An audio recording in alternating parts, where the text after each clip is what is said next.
subscribe now and press the bell icon. Never miss an update. Part 1. First, you have some time to look at questions 1 to 4.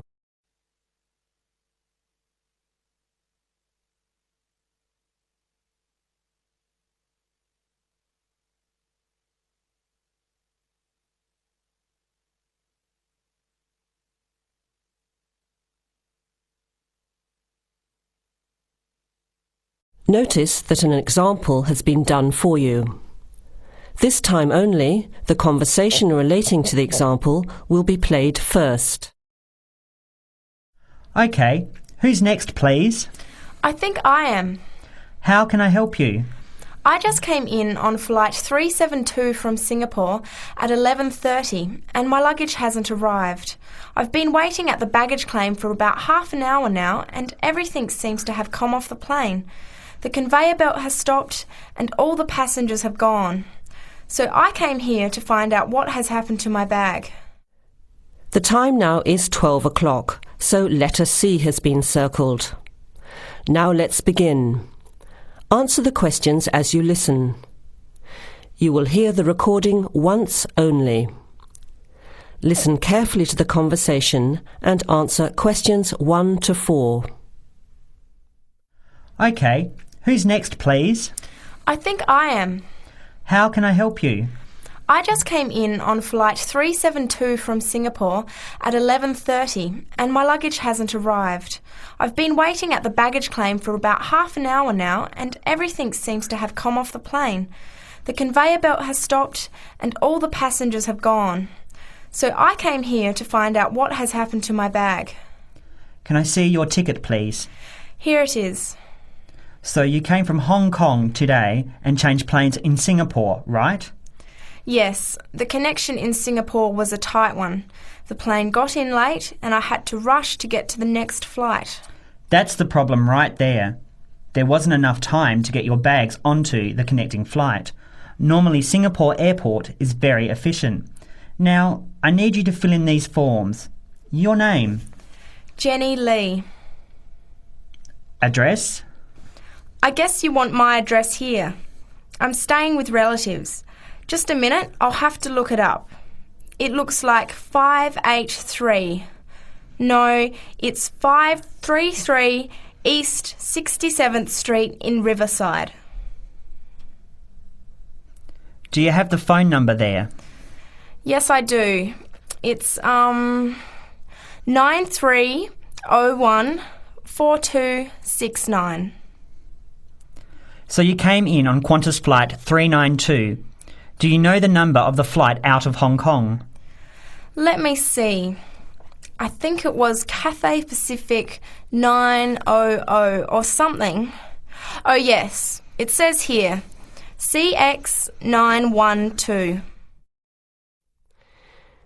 Before you hear the rest of the conversation, you have some time to look at questions 5 to 10.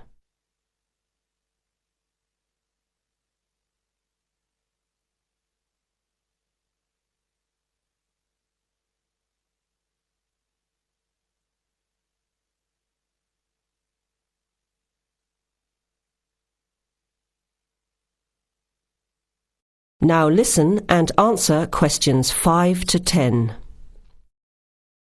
Right. Now, I need a description of the luggage. How many pieces did you check in? Just one. Can you describe it for me? Here is a picture to help you. Okay. It's a big bag, like this one. Rectangular. Not hard shell, but soft covered. And it has a zipper around the front. Is it black? No, sort of a grey colour. Any identification? Just a tag with my name on it. Any other features? Well, it has wheels and a retractable handle on the end, so you can pull it, as well as the handle in the middle. OK, that's fine. Now, if your bag missed the connection, I'm sure it'll be put on the next flight. I'll email Singapore as soon as I finish here. The next flight comes in at 17:50. That's 10 to 6 this evening. You can pick it up then. 10 to 6? That's too long to wait. Can I get my uncle to pick up the bag on his way home from work? Sorry, you have to be here yourself to clear customs. Of course. I almost forgot. Will the bag come here, to this desk? Yes. You pick it up here, then take it over to the customs area. By the way, don't forget to bring your passport. You will also need to have the key plus your ticket with a baggage claim number on it. Oh, okay. Guess I'll have to come back tomorrow then. It's lucky I packed everything I need for now in my carry-on bag. Yes, that's always a good idea. Be prepared. That is the end of part 1. You now have half a minute to check your answers.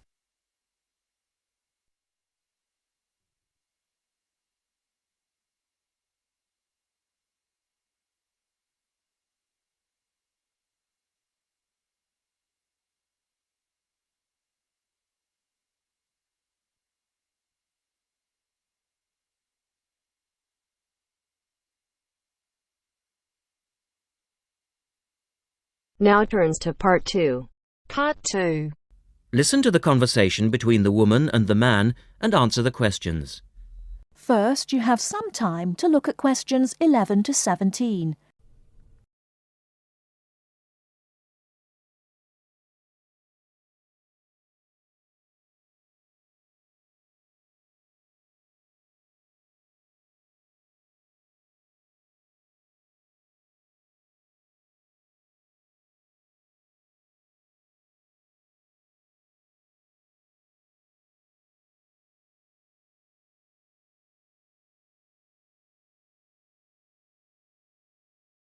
Now, listen carefully and answer questions 11 to 17.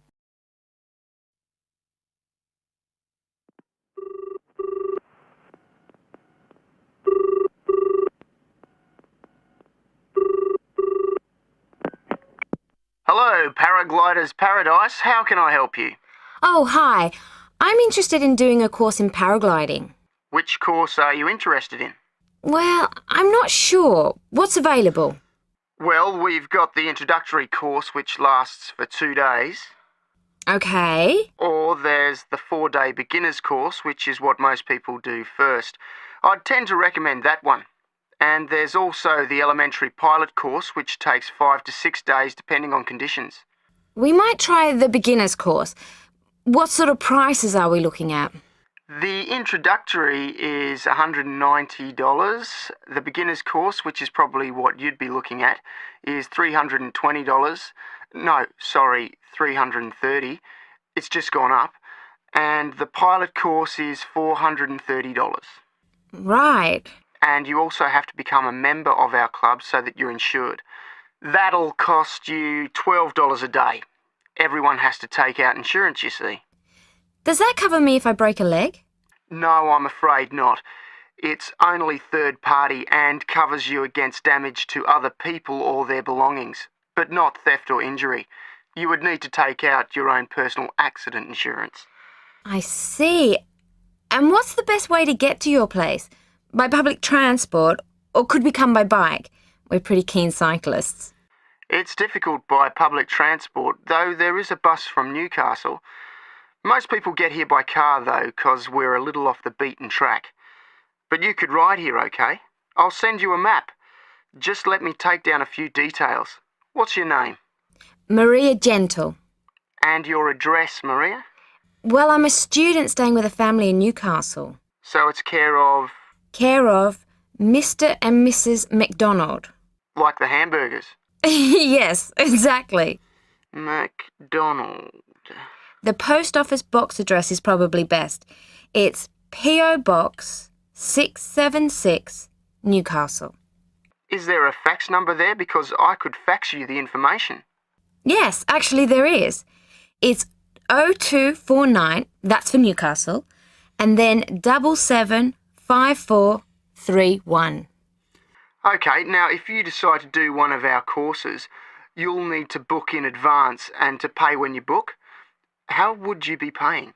By credit card, if that's okay. Do you take Visa? Yes, fine. We take all major cards, including Visa. Okay then. Thanks very much. The girl is telling her friend about the course. Before you hear the rest of the talk, you have some time to look at questions 18 to 20.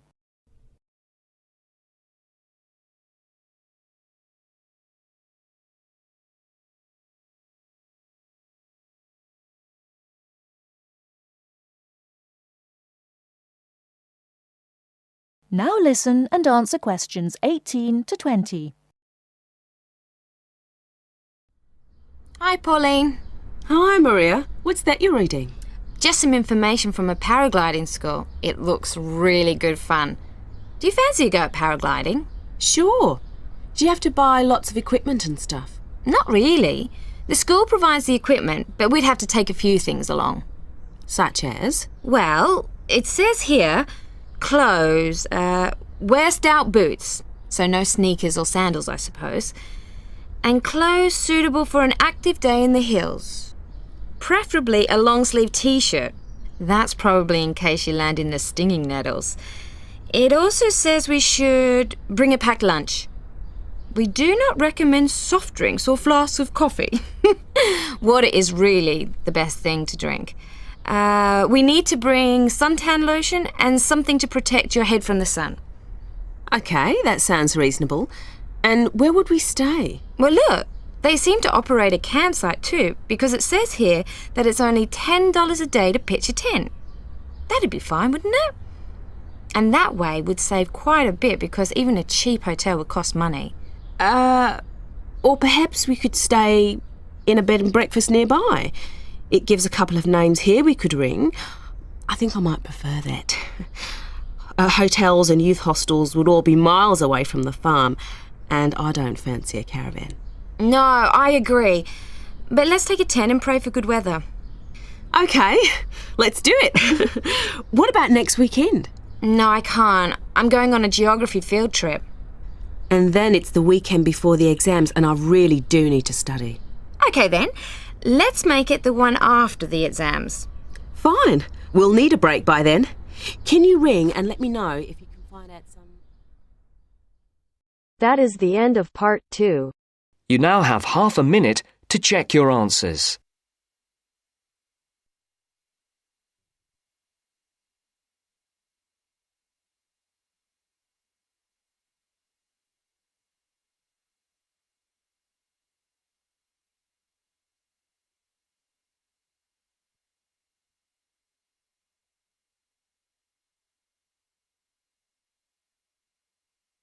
Now turns to part 3.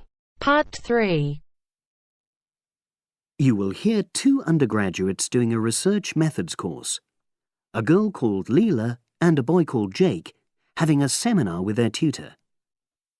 Now you have some time to look at questions 21 to 24.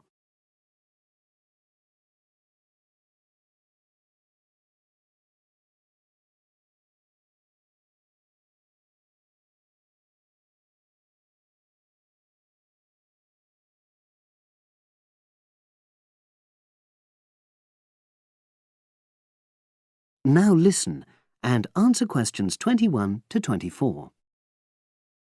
So the task I gave you both was to choose an article about a small-scale research project. Yes. You were then required to try to reproduce the research procedures in your own context, i.e. try it out for yourselves. Yeah, and that's what we've done. Great. So I'd like you to tell me a bit about the article and why you chose it. Well, the article's written by 2 university lecturers who had started using crosswords to help their students revise terminology for exams. And the crosswords were designed and set on computers. And we selected the article because, well, it seemed an accessible topic, even though we weren't familiar with the technique. You know, using IT to design crosswords for higher education. That's a good reason. So these lecturers wanted to see how well this innovation was received by their students. Yes. So how did you go about reproducing the research? Well, we drew up a list of terms from one of our own modules and designed a crossword for revising these terms. Then we asked our classmates to try out the crossword and give us feedback, their opinions on how they felt about using the technique. Was it easy to find participants? It wasn't easy at first, but then we convinced them that by taking part in the research, they were actually benefiting themselves by preparing for an exam which is coming up later this term. And it worked. Good. So how did you find out what the students thought about doing the crosswords? A questionnaire. The original article used a 2-page long questionnaire. There were lots of excellent questions on it, but the whole section on difficulties using IT is now obsolete. Old-fashioned even though it had only been written a couple of years ago. So you designed a shorter version? Yeah. Then we sent it to the 40 students by email and got 28 replies. I was taken aback by the fact that everybody we talked to thought this was a good return. I mean, the responses were well written. You know, people had taken a lot of care, but I was really disappointed with the low numbers. Yes, an important lesson to learn for an apprentice researcher. Yeah. Now you have some time to look at questions 25 to 30.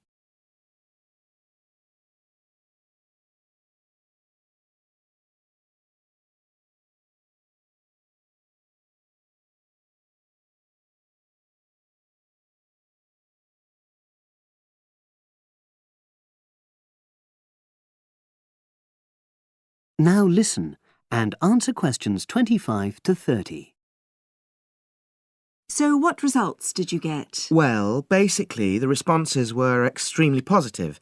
The students said that doing the crossword on a computer helped them really focus on the work in hand and not be distracted, which is something that commonly happens with other ways of doing revision. Yeah, that was really clear.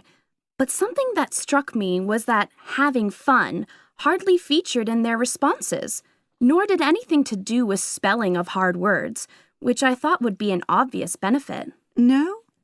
Okay. Respondents also said that doing the crossword hadn't really increased their general motivation to study, but that it had highlighted the gaps in their memory so they knew what further work was necessary. Right. So how did your findings tally with those of the original researchers? There were lots of similarities, but... There were probably two main differences. We found that more males than females liked the technique, whereas the original study found the reverse. Also, our respondents said they wouldn't mind doing a crossword as a final official exam, whereas in the original study, students said they would hate doing it even if it meant having a shorter test. But of course, both sets of respondents said they'd be interested in doing more crosswords for informal purposes, revision, and so forth. Right. So let's have a think about the whole project and what you've learned from doing it. Well, it was very time-consuming. Yeah, and I don't think we managed that aspect very well. It could have been worse. I mean, we didn't have a lot of data, so we didn't have to spend ages processing it. And of course, we'd already done a course on numerical data processing, so there wasn't much new there. Yeah, that's true. Anyway, I think we designed our questions well so that they gave us manageable data. Yeah, it really helped having the original study to guide us, as it were. And that helped us to see what a good research instrument is. What a good questionnaire should be like. Absolutely. We got a lot from that. But when we were writing up the project, I'm not sure whether we'll know how to acknowledge the work of the original study. You know, our referencing. No, that's something we'll both have to work on in the future. Actually, that part's been great. Finding ways to share and support another person. That's the real plus from the project. Learning ways to do that. Well, it's obviously been very successful. That is the end of part 3. You now have half a minute to check your answers.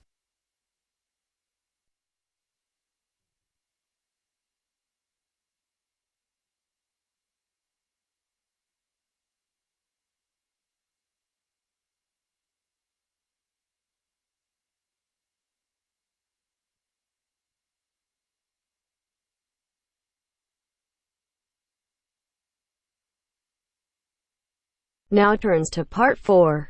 Part 4. Section, you will hear an introductory lecture to a course on Southeast Asia. First, you have some time to look at questions 31 to 40.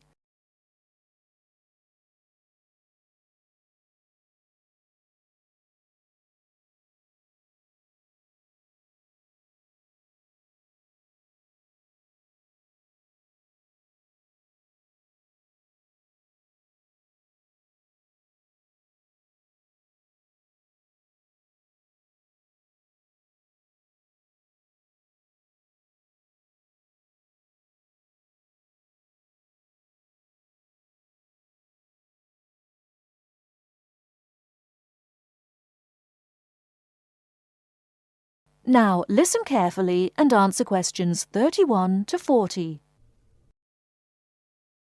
My name is Paul Stange. I'm coordinator of this course. It's called Southeast Asian Traditions.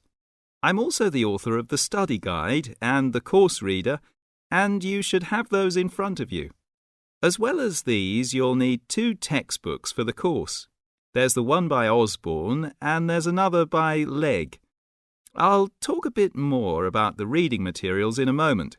Now, if you haven't got these materials, you can buy the textbooks at the university bookshop, and you can collect the study guide and the course reader from me on your way out of the lecture.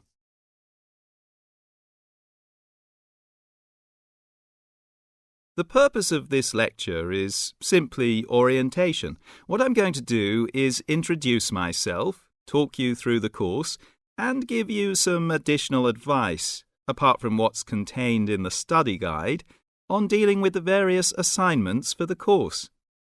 First of all, the materials. You'll find the 2 textbooks very clear, and they give a good basic coverage of the history of the region. Most of the reading materials in the reader are fairly easy-going, but I have to warn you that 2 of them are quite difficult. These are the readings by Smale and Bender, and of these 2, the one by Bender is perhaps the more challenging. But don't let that put you off, because understanding these 2 readings is important to help you develop a clearer understanding of the cultures. In other words, they'll help you acquire greater sensitivity to the differences between the various cultures in the region.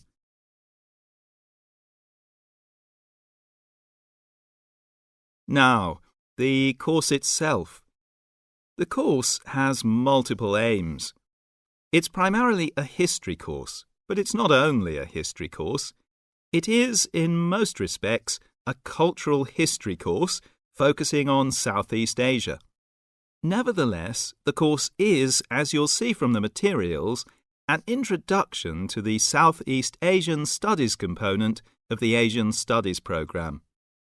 In looking at the cultural history of Southeast Asia, there are 2 major influences to be considered, the Chinese and the Indian. It's important not to forget the extensive influence that these 2 countries have had in the region. China has been trading throughout the region since at least the 6th century, so many of its cultural and social traditions have influenced the countries in the area, and religious practices from India have helped form today's culture. So we'll be looking for the links and the connections between traditional patterns and today's developments in the region. I think you can now begin to see how these past influences might form a background for the present-day social practices. And in the same way, this course will form a basis or background for 2nd and 3rd year courses, with their focus on the modern period, and in particular, the economic and political situation of the region. So, that's the outline of the course. I'd like to go on now to look at what you have to do, your assignments and so on. That is the end of part 4. You now have half a minute to check your